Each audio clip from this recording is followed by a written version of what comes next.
car fans. Welcome to the Muscle Car Modeler. My name is Ral, and this week I'm going to feature a build here of a 67 Olds 442. Now 67, there have been a number of changes and a few redesigns, as all the cars in this era were changing and growing to meet demands and options. Try and sell more of these cars, even though they were originally just trying to be under the radar. That was all changing. They were becoming a bit more mainstream. But for Oldsmobile in '64, when it came out and snuck out right behind the GTO, it was 4-barrel, 4-speed dual exhaust. That's what 442 actually standed for. And originally it was 4-4-2 as far as on the literature. And then 67 was the last year of that. And 68 they went with just 442. There was no more hyphens. And it seems like in the car you really didn't see the hyphens, it just had the badge, but in the literature that's what they did. But as it progressed, 442 started to mean different things. For 67, the 442 actually began to mean 400 engine, 4-barrel carburetor, and dual exhaust, because manual tranny was no longer mandatory like it was in 64. 65, the automatic became available and they started, but the 400 came out. So they started to change the wording up a little bit, but still a clever package. Many people actually thought it came with a 442 cubic inch engine, and no, it did not. It meant different things. But the car was evolving like all muscle cars did at the time. Packages were being added and deleted. But for 67, which was its 4th year as far as a model goes, but it was still just an option package on top of the Cutlass models, but no longer available on the F85 package. It was only on the Cutlass Supreme models, whether it was a Sport Coupe or Hardtop, but no more F85 or base trim. They were all Cutlass Supremes with the 442 option. But with that 442 option came standard with a floor-mounted 3-speed manual tranny. An automatic was available, which I believe was the Turbo 400, the variant of that. Then after that, the M20 and M21 4-speeds were available, and all of the manual trannies were floor shift and came with the Hearst shifter in 67. Now that they all came with the 400 engine, the W30 package was still available, but it changed quite a bit. Due to GM policies, multiple carburation was no longer available on anything except 2 vehicles. I hear this all the time. It was only the Corvette. Only the Corvette can get multiple carburation. There's one other GM vehicle that did, and it squeaks under the radar, and many people forget about it. And I like to think about it because I like my automotive trivia. The other one was the Corvair. The 140 horse engine had 4 carburetors, 4 single carburetors, but had 4 carburetors on it. That was the other exception besides the Corvette. So that one squeaked through for a little bit. But I'm not really sure when the 140 horse engine actually died in the Corvair. But anyway, by 67, that was the other exception. Most people go into the Corvette but forget about the Corvair. But the Oldsmobile, the W30 package for 66 gave you a hopped up 400 engine with 3 2-barrel carburetors and cold air induction. 67, the W30 package did live on. The motor did get a bigger intake valve, so it was a little bit bigger intake valve, but I believe the numbers were still the same ratings, but now a 4-barrel engine. But the ram air package, or cold air induction, which the model kit has, it is on there, but now it's under a 4-barrel, not 3 deuces like the 66 model. And I still have to build a 66. I've had it, looked at it, love the kit, but haven't built it. But anyway, in 67, a couple other things had changed. Like all cars in 67, the federally mandated safety equipment was installed, which previously was an option.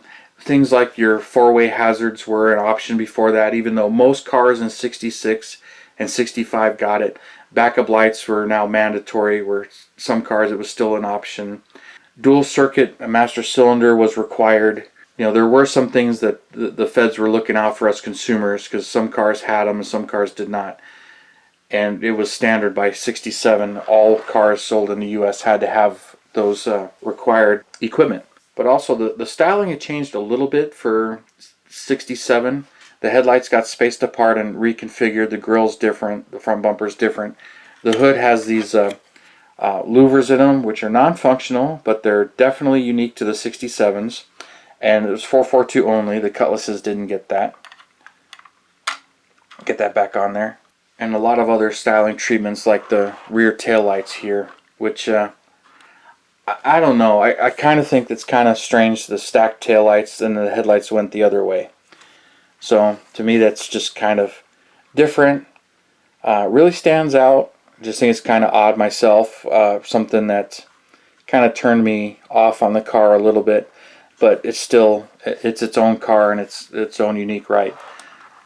And then on the underside, they had the rear sway bar and the heavy duty suspension and a lot of the other options that were becoming standard in a lot of your muscle cars at the time. But when it came to building this, this is actually the Lindberg kit, which is a really nice kit. I built a couple of their offerings, and this one, it goes together really well, but every piece is actually a piece of chrome on the chrome tree, which makes painting the body a lot easier. A lot less foiling work when it comes to that, but it's a lot harder to install and paint those items. Well, not paint them, but try not to get glue on the paint while you're installing those pieces. And it makes it look a little bulky, but still looks pretty good. This one I painted white, kind of hides a little bit of the waviness in the body. The sides are a bit wavy, and you can take care of that by really doing a lot of sanding and body work to it, which I may do another one of these and do that eventually, because this is a really nice kit, and it's got a really nice interior, which I did in a more of a green blue kind of turquoise interior just to change it up a little bit, and a little bit of gray and some flattened vinyl, but the interior is really nice. And then also in the engine, which was gold or bronze at that time, but went a little bit extra on this one. You can see there are spark plug wires in there, also the heater hoses, and they crisscross en route. Like, it's kind of an unusual way that the heater hoses go on this particular car. This is one of the few I actually dressed up a little bit more than normal, but I put the spark plug wires and heater hoses on there. And look, it doesn't have a floating alternator, which a lot of model kits have. It actually has that massive bracket on the top. And same thing with the power steering pump, which is pretty cool that they added all of those things, and the big old pulley and everything. I don't know why the pulley's painted silver on the power steering pump, but I wasn't too concerned about accuracy back then. Just was detailing some things out and just really making some of the stuff stand out. But usually that's something that's black. But really love the hoses and everything, and the cold air induction that they put on this kit. That's all really cool details, and it's all right from the kit. I really didn't add anything there other than the heater hoses and the spark plug wires. Wheels and tires look kind of good. They're 14s. I think they look really good on this car. Sometimes I look at it and I think they could be a different size. Like, they look more like 13s to me. And then the underside is just really nice. Just some very nice details. And did some mix of gloss and flat black and some red, and just really trying to get it all highly detailed, and just a little too much, but I like it, but some of it's a little too far in the painting department.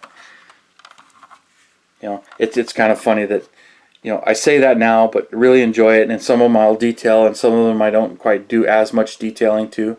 But this one I had a lot of fun doing all of that stuff. Now, what wasn't fun, well, I shouldn't say that. These decals are Keith Marks decals, and it's a very fine pinstripe. And while they look really good on here, they were really hard to do.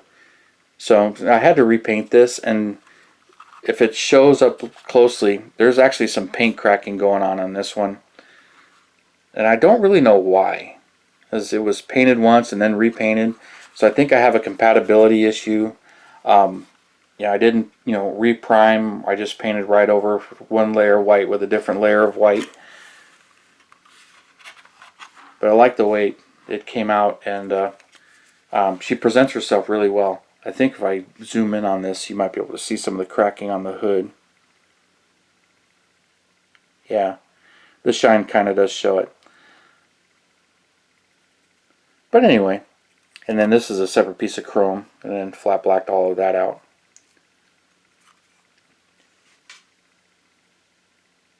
So, great model kit, and I'm glad it was reissued again because they were starting to get hard to find.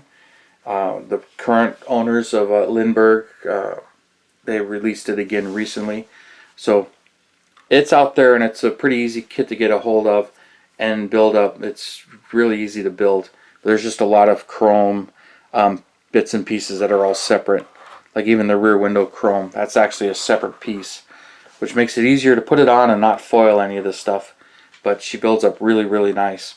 This is a really fun kit and an enjoyable kit to build. So if you haven't built one, I would say go for it if you get one. Enjoy it. They're really fun to build. Well, I hope you really didn't mind seeing another Oldsmobile, as I've got a few more to build, but don't have too many of them done to show you. And it's kind of interesting, and break it up, try to jump around between GM and Ford and Corvette and all other things, to try to keep jumping around between different builds. As I get through more and more, my collection is getting a little harder and harder to show you something different or something unique. But of course, each build is different and unique. So thank you for tuning in, subscribing, and all your comments. I really appreciate it. And hit that bell button. You'll get my latest uploads. Like and share, comments. I love the comments. And you guys, you have a wonderful weekend, and I'll see you next Saturday.